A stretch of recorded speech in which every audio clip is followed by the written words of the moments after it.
மூத்த பத்திரிகையாளர் ஜவஹர் தற்பொழுது ஷிண்டே அணி எம்எல்ஏக்கள் நீக்கத்தை ஏற்க முடியாது என்று சபாநாயகர் ஒரு தீர்ப்பு வழங்கியுள்ளார். இதை எப்படி பார்க்கிறது அரசியல் ரீதியா? அதாவது என்ன, இப்போ நீங்க பாத்தீங்கன்னா இன்னைக்கு வந்த மகாராஷ்டிரா சபாநாயகர் கொடுத்த தீர்ப்பு ஓரளவு நீங்க பாத்தீங்கன்னா எதிர்பார்த்ததுதான். ஏன்னா அவங்க ஆரம்பத்துல இருந்தே பாரதிய ஜனதா கட்சியில தான் இருக்காங்க. ஸோ இது இன்னைக்கு கொடுத்த தீர்ப்பு எப்பவுமே, அதாவது சின்ன கட்சிக்காரங்களும் இருந்தாலும் சரி, மற்றது பத்திரிகை உலகத்துலயும் சரி, மற்ற எல்லாருக்கும் தெரிஞ்ச, அதாவது இந்த மாதிரி தீர்ப்பு தான் வரும்.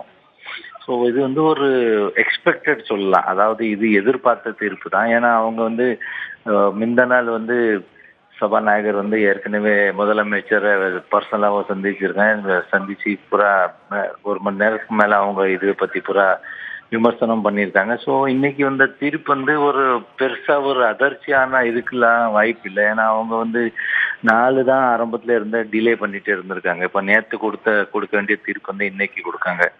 ஸோ இதுல இப்போ நீங்க பாத்தீங்கன்னா சிவசேனாக்காரங்கிட்ட நாங்க இங்க ஆட்கள் எங்க பத்திரிகையாளர் பேசும்போது அவங்க ஏற்கனவே இது எதிர்பார்க்கிற தீர்ப்பு தான் வரும்போது நாங்க சுப்ரீம் கோர்ட்டுக்கு தான் நம்புறோம், உச்ச நீதிமன்றத்தை தான் நம்புறோம். இன்னைக்கு கொடுக்குற தீர்ப்புல நாங்களுக்கு ரொம்ப ஒரு அதனால அவங்க என்ன சொல்றாங்கன்னா அதாவது ஷிண்டே, அதாவது ஏக்நாத் ஷிண்டே, இப்போ மகாராஷ்டிரா முதலமைச்சர் அவங்க தான் கட்சி தலைவருங்கிற மாதிரி சபாநாயகர் திருப்பி கொடுத்துருக்காங்க. ஸோ இதுல பெருசா ஒரு அதிர்ச்சி படுறதுக்கான எதுவுமே இல்லை. ஓரளவு எதிர்பார்த்தது தான். அப்படிதான் திருப்பி வரோம்னுட்டு. யாருன்னா ஸ்டுடியோ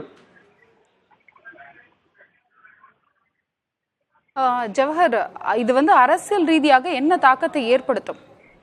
இல்ல, இப்போதைக்கு நீங்க பாத்தீங்கன்னா இப்போ இந்த மாதிரி சூழ்நிலை எந்த மாதிரி ஒரு தாக்கமா இப்போதைக்கு இருக்கிறதுக்கான வாய்ப்பு இல்லை. இப்போ நீங்க பாத்தீங்கன்னா இப்போ சிவசேனா கட்சி, அதாவது உத்தவ் டாக்கரே கூட்டணி அவங்களுக்குள்ள ஆதரவாளர்